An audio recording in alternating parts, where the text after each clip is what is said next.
Si è conclusa la manifestazione Free and Padel League Cup Star, da 2 giorni in programma sabato e domenica scorsi,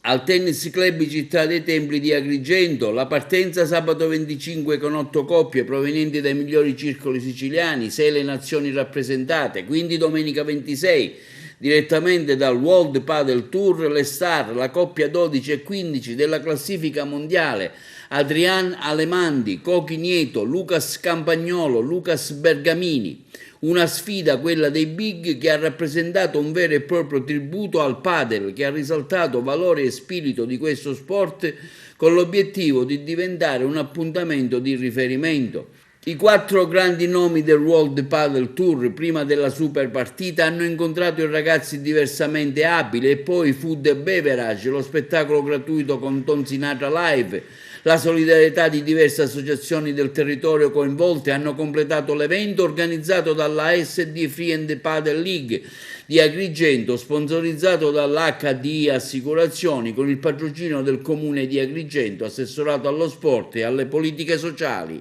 Sport e solidarietà sociale, l'amministrazione qui è presente grazie a questa iniziativa.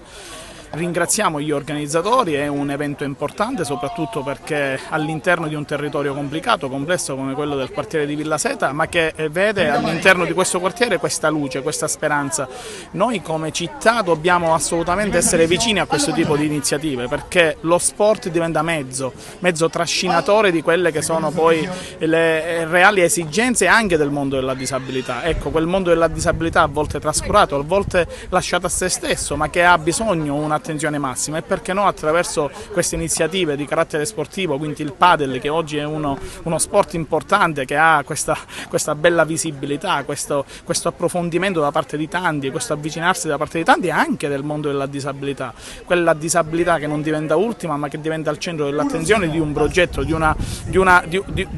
direzione. Ecco, l'amministrazione comunale è vicina a questo tipo di iniziative, ringraziamo, ripeto fortemente, chi oggi ci ha voluto presenti attraverso questa unione. Ecco, quanto